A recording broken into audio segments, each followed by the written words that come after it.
come have fun with us, and don't forget to subscribe. What's up everybody, I'm Rick. And I'm Anna. And welcome to our review of the 1938 movie The Adventures of Robin Hood. Now, for those of you who don't know, this is our bucket list channel, a channel in which we try to realize the goals and dreams that are on our bucket list. One of those goals is for us to watch every movie that was nominated at the Academy Award for Best Picture from 1927 to 2028. And now with this movie, we're starting a brand new year. Yes. 1938. A brand new year. Yeah, a brand new year.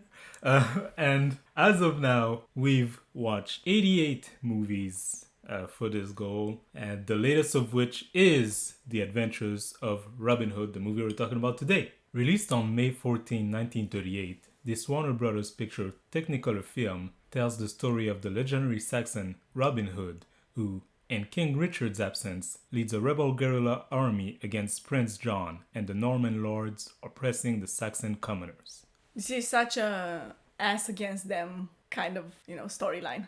Yeah, I mean, it's the storyline of Robin Hood. Were you familiar with it? I mean, I've seen kids' versions, cartoons, kids' books, stuff like this, Usually with animals and the... Yeah, or no, with like human-like characters.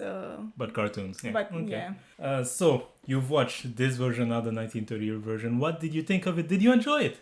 Watching it, I kind of had a feeling that I'm watching something that's made for kids. Oh, really? Yes.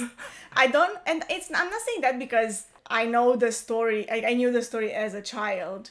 But something about the dialogue, the way the characters were moving and acting, those poses like this, with the chest out and the arms on the hips, very like kids program. It's jolly a lot of the times. Yeah. Also very colorful. Technicolor. Another Technicolor movie here, very different from the previous one that we have seen. A Star is Born. I personally think that the technology must have gone a long way between these two movies, because this one looks so much better. It does, I agree. Yeah. Like the colors are brighter, much clearer. With a caveat though, because when I was watching, and this is nothing against this movie, but maybe a thought on the industry as a whole and how technology evolved after that. I was watching this and thinking, this could have been a 1953 movie. I suppose, yes. Movies looks like this for a while after. Yeah, like I think that, they managed to get it right with a few tries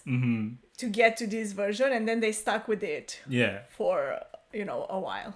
But you say this was kind of like a kid version to you. Is this to say that you couldn't take it seriously? The storyline was too... Yeah, a little bit. It was a nice story of a kind of a hero, Throughout the movie, I had that feeling that nothing bad will happen to the main characters. And I think maybe that's why I took it more like a kids movie. I mean, it is more lighthearted, we see true. some darker elements of people getting killed, some commoners getting oppressed, but all in all, it's a lighthearted movie. Yeah, I agree, but that stops me from being that invested in the what's happening. I feel like there's nothing at stake when things evolved in that way.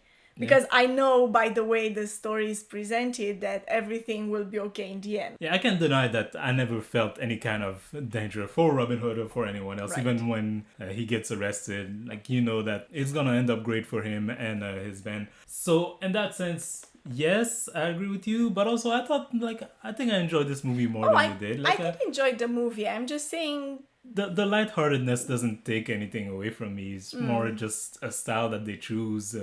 for the story that they were telling. And you see a lot of movies like this over the years afterward. I think probably a lot of them takes cue from this movie and the movies of this time and the way they did it. In terms of adventure movie or outlaw movies, right? There's a feel there that you're familiar with. Yes, that's true. Definitely. I recognized it too. Yeah. Interesting movie in itself, the story of Robin Hood, the use of Technicolor, etc. But there's also some interesting element, especially in terms of the stunts in this movie. And we'll talk about it in a moment as I tell you some info about the adventures of Robin Hood.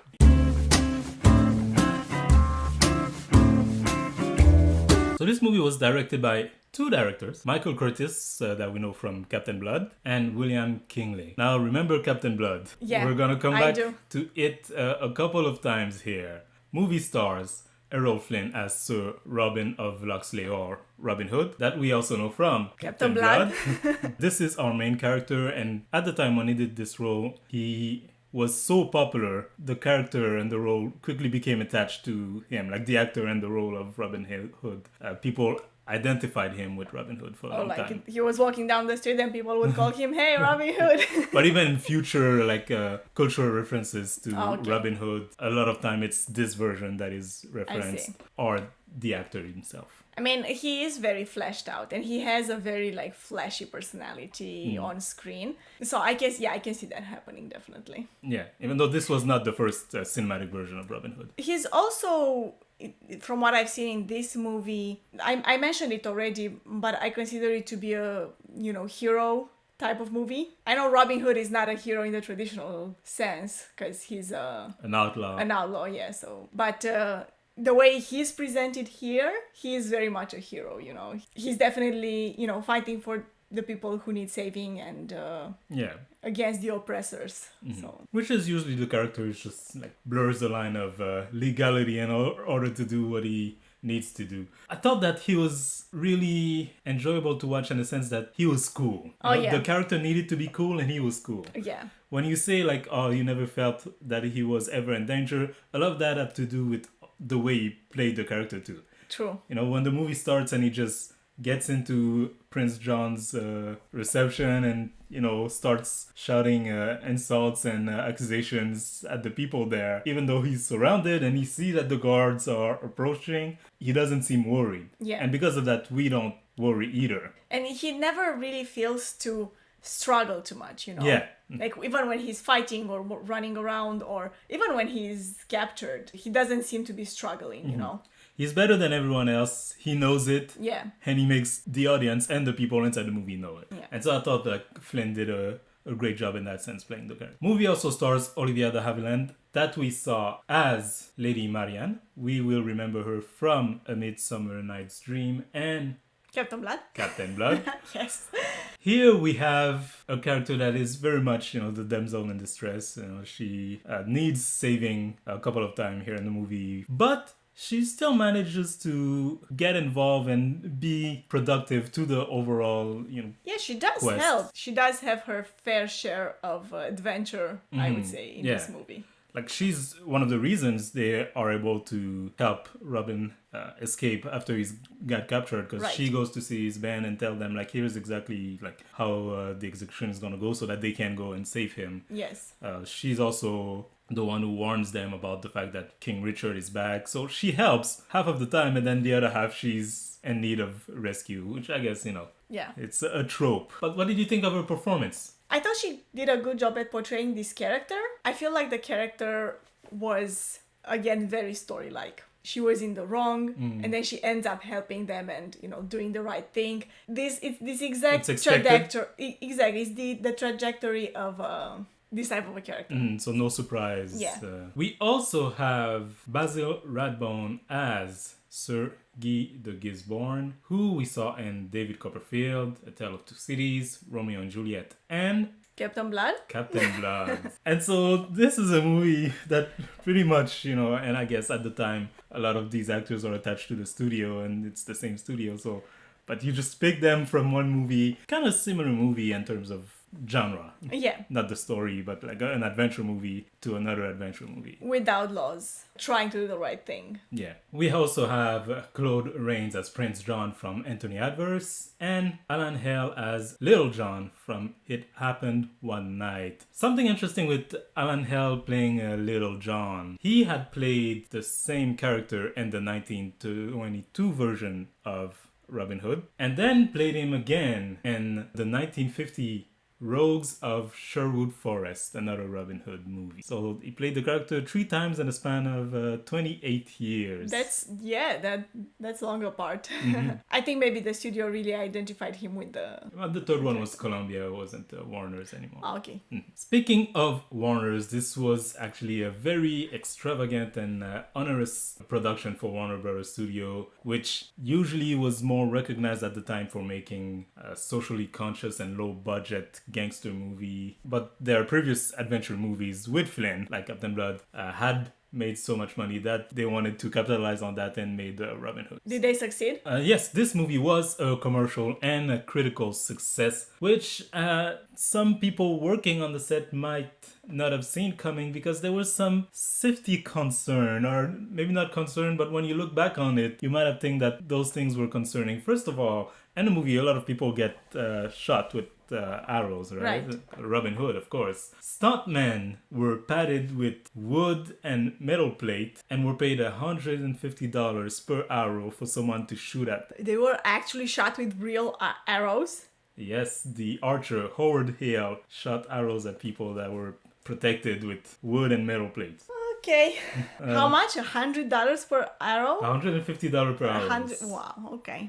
Okay. For being shot by a professional archer. Howard Hale is in the movie several times. We see him during the competition, the archery competition. He's the one against Robin Hood. Oh, I see. Another safety concern. During one of the fight sequence, Aaron Hale was hit by an actor who was using a non-protected sword. So the tip didn't have the protection on it. And so the actor apologized and explained that the director, Michael Curtis, told him to remove the safety feature in order to make the action more exciting. But, my goodness, I can't believe they were doing stuff like this. It's reportedly, I don't know if that happened or not, Flynn, when he heard that, climbed to where Curtis was saying, on these things with the cameras on, and then took him by the throat and asked him if that was more exciting. Wow, okay. Very angry people. Yeah. Also, that's dangerous. That's dangerous. I mean, weren't there, we hear stories like this sometimes of actors actually getting hurt or worse, during filming. To do something like this on purpose. Imagine you'd hear a news story right now, these people get shot by arrow, but it's fine. We pay them $150 per arrows. Wow. Yeah, no, that would not fly today. That would not fly today. Mm-hmm. I guess also today they have, more means special to make effects it look and, more realistic. Mm-hmm. But still, even then, don't use real swords and real arrows on people. Wow. Regardless of all the issues that may have arisen during the production, like I said, this was a commercial and critical success. He was nominated for 4 Academy Awards and won 3. So nominated, of course, for Best Picture or Outstanding Production. It was nominated for Best Art Direction for Carl Jules Whale, which it won. Nominated for Best Film Editing for Ralph Dawson, which it won. And nominated for Best Original Score for Eric Wolfgang Korngold, which it also won. Okay, that's a good record there. Yeah. So Anna, is there anything else you would like to talk about? Something that we haven't touched on about the movie, about the characters, anything? I think maybe I'd like to mention my favorite scene in the movie probably is the one where the king is back, Yeah. He's back and he reveals that to Robin Hood's people that he's the king. Mm-hmm. That scene, it felt, again, very story-like. Like the way he takes off his... but it works, But it you're works, hyped, you're there, like, yes, oh, Richard! Yes, he's back, yeah. I really liked it, and I felt like it was, I don't know, for me, that was It's efficient. Yeah. One comment that I'd like to make is, this movie, the whole time watching, I feel like The Princess Bride was probably heavily influenced by this. Okay, yeah, I mean, I can see that happening, definitely. Mm-hmm. So, would you recommend this movie? I would recommend it. It's a very nice movie. It's a very, feel-good movie. It looks good. The dialogue is really good, I thought. The characters are very, I don't know, nice. Everybody's nice. Except Prince John and his acolytes. Well, yeah, and then the bad guys are bad. Are bad, definitely, and they get what they deserve. Spoiler alert. But yeah, it's a feel-good movie and it's enjoyable. Do they get what they deserve? Because at the end, King Richard tells Prince John, "You're banished from this land until I die." That seems like a kind of flimsy... Yeah, that's true. But I mean, I think maybe he thought in terms of I can't actually enforce this past my death. So yeah, I would also recommend it. I thought this was a fun movie. Go watch it. Technicolor looks good. Surprised that go watch this movie and you'd be surprised that this is 1938. You know, yeah. like that's crazy. The set, the color, everything. Go check it out. But now, Anna, it's time for us to check out our ranking. Oh my goodness.